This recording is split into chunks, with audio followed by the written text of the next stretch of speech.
और गाइस पिछले 2 दिन से लगातार हम ट्रैवलिंग करने के बाद अब जाके भानगढ़ के किला पहुँचे हैं हम लोग। और ये देखिए मेरे पीछे आपको दिखाई दे रहा होगा, ये भानगढ़ के किले का गेट है। और यहाँ चल के देखते हैं टिकट कितने का, और हम लोग टिकट खरीदते हैं। फिर इसके बाद इसको पूरा ही विजिट करते हैं और इसके बारे में देखते हैं क्या क्या खासियत है और क्या क्या पुरानी प्राचीन कथाएँ हैं, वो सब आपको इसके बारे में हम लोग बताएंगे। तो फिलहाल चलते हैं, टिकट लेते हैं चल कर। और फाइनली हम लोगों ने देखिए दोस्तों टिकट ले लिया। 25 रुपये का पर पर्सन का टिकट है, 50 रुपये के हम दोनों व्यक्ति का टिकट है। तो टिकट लेने के बाद अब चलिए एंट्री करते हैं। और जो राजा का किला है वो लगभग 700 या 500 मीटर की दूरी पर है। और इस समय उस किले के लगभग 500 मीटर की दूरी से पहले ही आप चारों तरफ देख रहे हैं। देखिए ये छोटे छोटे यहाँ पे आप टीले से देख रहे हैं। तो उस ज़माने में ये बाज़ार लगा करती थी और इस बाज़ार के अंदर सभी तरह की चीज़ें उस समय उपलब्ध होती थी। जैसे कि आज बाज़ार लगती है तो खाने पीने की सभी चीज़ें उपलब्ध होती हैं, उसी तरह राजा के टाइम में भी ये सारी बाज़ार लगा करती थी, करने आया करती थी। ये देखिए फ़िलहाल अब तो ये पूरा ही खंडर में तब्दील है बाज़ार। ये आज जो है पूरी जगह खंडर में अगर तब्दील है, ये खंडर में बदल गई है, तो आखिर क्यों बदली है? ऐसा क्या राज हुआ होगा जो जगह पूरी ही आज वीरान हुई है। और चलिए दोस्तों, इन जो घर है, उजड़े हुए जो घर हैं, इसके अंदर चलते हैं। देखिए यहाँ से हमें दिखाई दे रहा है कि इसके अंदर सीढ़ियाँ भी आपको दिखाई दे रही हैं। ये देखिए ये सीढ़ियाँ, और यहाँ नहाने धोने की व्यवस्था भी है। ये देखिए ये हल्के ये नहाने की जगह है। उस ज़माने में कई सौ हज़ार साल पहले की ये खंडर है। और ये देखिए तखाल है, उस समय कुछ उजाले के लिए कुछ रखा जाता होगा। और देखिए छोटे छोटे रूम है, ये लगभग 5 बाई 10 का होगा। और आज एक भी घर की छत आपको दिखाई नहीं देगी। देखिए यहाँ से मैं उस सबसे टॉप पे चढ़ गया हूँ, आपको दिखाऊँ, एक भी घर की छत दिखाई नहीं देगी आपको। सब खंडर में तब्दील है। ये देखिए दोस्तों, लोग बाहर यहाँ आने से काफ़ी डरते हैं, पर हमें इस चीज़ का कोई भी डर नहीं है कि कोई शैतान या भूत प्रेत कोई हमें परेशान करेगा यदि हम इनके घर पे चढ़ते हैं। तो फिलहाल हम चलते हैं अब आगे। देखिए ये मेन गेट है जहाँ राजा रहते के थे और जहाँ राजा का अपना पर्सनल महल है, मंदिर है। तो हम लोग इसके अंदर एंट्री करते हुए इस समय, तो दोस्तों देखिए फाइनली हम आ गए हैं जो राजा का किला है उसके मेन गेट पे आ गए हैं और इसके अंदर हम लोग एंट्री करने वाले हैं।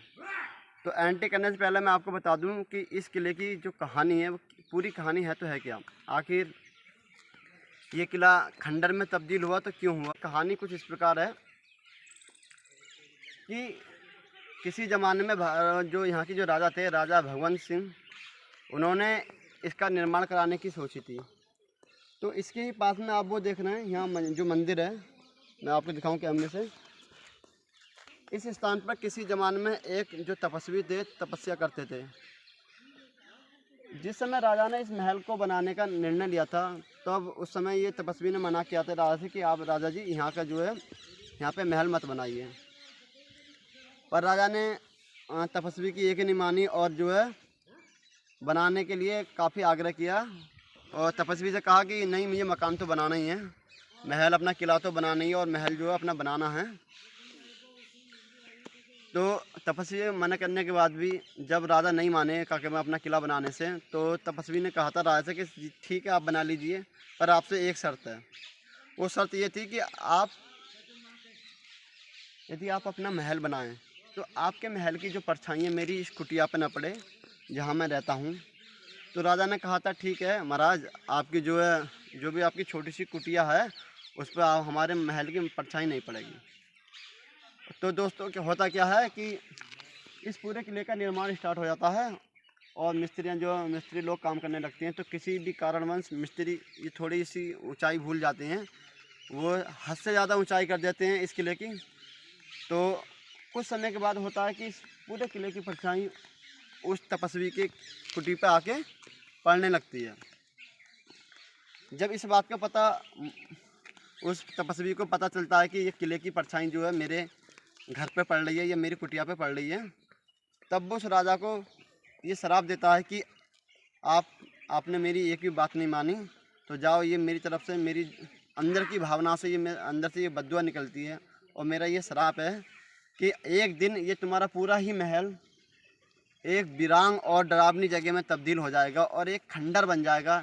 यहाँ एक भी जीव और पशु पक्षी यहाँ पे कुछ ही समय दिखाई नहीं देंगे, और पूरा ही वीरान हो जाएगा। यहाँ लोग आना तक पसंद नहीं करेंगे, कोई रहेगा भी नहीं। तो दोस्तों, होता क्या, कुछ समय के बाद इनके भगवंत सिंह के जो हैं बेटा थे, जिनका नाम था माधो सिंह, और माधो सिंह ने कुछ समय के बाद हल्का मुल्का इसमें सुधार कराया था अपने छोटे भाई मान सिंह के लिए। फिर मान सिंह कुछ समय के लिए यहाँ पे रहे, फिर वो यहाँ से चले गए, और कोई ऐसी घटना घटी थी। और दोस्तों, लगभग कई सौ सालों के बाद, लगभग 30 से 40 साल बाद कोई ऐसी घटना घटी थी, भयंकर यहाँ पे घटना घटी थी कि ये पूरी ही जगह खंडर में तब्दील हो गई। और उस दिन के बाद आज तक इस जगह पर कोई भी आपको रहने के लिए कोई व्यक्ति आया नहीं कोई राजा आया, और पूरी जगह ऐसे ही पूरे खंडर में तब्दील है। तो ये छोटी सी इसकी कहानी थी, इसके खंडर होने की। काश राजा उस तपस्वी की बात मान लेते तो ये जगह आज खंडर में तब्दील नहीं होती। तो ऊपर ये जो है उनका पूरा महल है राजा का। तो हम अभी आगे चल के इसको पूरा विजिट करते हैं, इसके अंदर देखते हैं क्या क्या चीज़ें हैं इसके अंदर, कौन कौन से महल हैं, कौन से महल में रानी रहा करती थी, कौन से में राजा रहा करते थे। तो चलिए आज चलते हैं, इसके अंदर एंट्री करते हैं हम लोग। आइए दोस्तों। और देखिए दोस्तों, ये किले का सबसे ऊपर का पोर्शन है, सबसे टॉप का। और यहाँ आप देख रहे हैं, देखिए काफ़ी तोड़ फोड़ हो रखी है। शायद मेरा ये मानना है कि किसी ज़माने में किसी दूसरे राजा ने अगर यहाँ पे आक्रमण किया होगा, तब ये सब तोड़ फोड़ की होगी। देखिए इस किले के अंदर यहाँ तक कोई आता नहीं है, सब लोग नीचे से ही देख के चले जाते हैं। पर हम लोगों को ब्लॉग शूट करना था, तो हमें तो यहाँ आना हमारा ज़रूरी था, नहीं तो हम इसके बारे में पूरी जानकारी कैसे रख पाते। ये देखिए। और दोस्तों ये देखिए, काफ़ी बहुत ही बड़ा ऊपर की हवेली है, और पूरा ही महल जो है खंडर में तब्दील है। किसी भी घर की आपको छत देखने को नहीं मिलेगी। थोड़ा सा मैं अंदर आपको दिखाऊँ। ये देखिए, नीचे जो आपने देखा था वो बाज़ार थी, वो भी पूरी खंडर में तब्दील थी। और ये जो महल है, ये देखिए, महल भी जो घर हैं वो भी सब खंडर में तब्दील हैं। किसी भी घर की आपको छत दिखाई देखने को नहीं मिल रही है। और इस समय यहाँ पे हो सकता है छोटे मोटे कीड़े मकोड़ों का वास हो गया हो, क्योंकि जंगली क्षेत्र है ये देखिए, ये सब खंडर है, हो गया है। हेलो, कैसे हो दोस्तों? बढ़िया, आप बताओ। बस, कहाँ से आए हैं? जयपुर से। अच्छा जी, कैसा लगा घूमकर आपको? बहुत डरावना है, हॉन्टेड नाइट में तो आ ही नहीं सकते यहाँ पे। हाँ, इसके बारे में सुना है कि 5 बजे के बाद यहाँ एंट्री नहीं होती है। एंट्री नहीं होता है, काफी हॉन्टेड है। अभी भी डर लग रहा है, आखिर जाने का मन नहीं कर रहा है। जी आप पीछे जाइए, यहाँ थोड़ा सा मंदिर है। हाँ। हल्का सा वहाँ पे तो छोटा सा घर है। हाँ। तो उसकी छत अभी बनी हुई है, तो वहाँ पे 3 मूर्तियाँ हैं। अंदर जाओगे आप तो देखते हैं डर लगने लगे। और दोस्तों, इस पूरे किले के अंदर मात्र एक ऐसी जगह है बस जिसकी आपको छत देखने को मिलेगी, अन्यथा किसी भी महल की या किसी भी घर की तुमको छत देखने को मिलेगी, सब खंडर में तब्दील है। तो ये देखिए, थोड़ा सा बचना बच्चों। ये देखिए, ये पहाड़ों पे कोई देवता हुआ करते होंगे, तो उनकी देखिए खाली एक मूर्ति लगा दी गई है, खाली उनको एक सिंबल दे दिया गया है किसी भी चिन्ह से।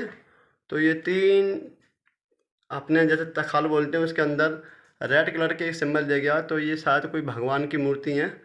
तो एक किसी भी जो भी हादसा हुआ हो, या किसी राजा ने किया हो, या कोई प्राकृतिक आपदा आई हो, बस इसी घर को उन्होंने छोड़ा से, बाकी सब खंडर में तब्दील कर दिया। ये देखिए, फ़िलहाल यहाँ का इस जगह का ब्लॉग बनाना शायद अलाउ नहीं है, पर फिर भी मैंने आपके लिए ये दिखाने के लिए शूट कर लिया है। और देखिए, और अन्यथा साभी पूरी ही जगह आपको खंडर में तब्दील दिखाई दे रही है। देखिए किस तरह से चारों तरफ खंडर ही खंडर दिखाई दे रहा है, पत्थर और वो चीज़ें। देखिए दोस्तों, ये सारा नज़ारा देखकर ऐसा लगता है कि क्या ऐसी घटना घटी होगी, क्या इतनी भयंकर घटना घटी होगी जो इतना विशाल किला जो है एक खंडर में तब्दील है, जिसकी एक भी महल की छत आपको दिखाई नहीं देगी, और ना ही कोई पूर्ण दीवार दिखाई देगी। सभी ही नष्ट हुई हुई हैं। मात्र पूरे ही किले के अंदर जो 2 जगह ऐसी हमें देखने को मिली हैं जिनकी छत हमें देखने को मिली है। एक मैंने आपको अभी दिखाया था, मेरे पीछे की साइड में सामने देख रहे हो, यहाँ पे एक देवी देवताओं की मूर्ति हैं जो लोग बार वो पूजा करते हैं, बस एक उसकी छत है। और एक बाज़ार में जब आपने एंट्री करी होगी तो वहाँ पे एक दुकान की छत देखने को मिलती है। अन्यथा पूरी ही किले के अंदर सभी खंडर में तब्दील है, किसी की नई छत नई दीवार पूर्ण रूप से आपको देखने को मिलती हुई नहीं मिली होगी। तो ये सारी चीज़ें देखकर कभी अचंभव होता है कि ऐसी क्या घटना घटी होगी जो आज ये पूरा ही किला एक खंडर में तब्दील है। कोई भी आपको साबुत चीज़ नहीं देखने को मिलेगी। ये देखिए।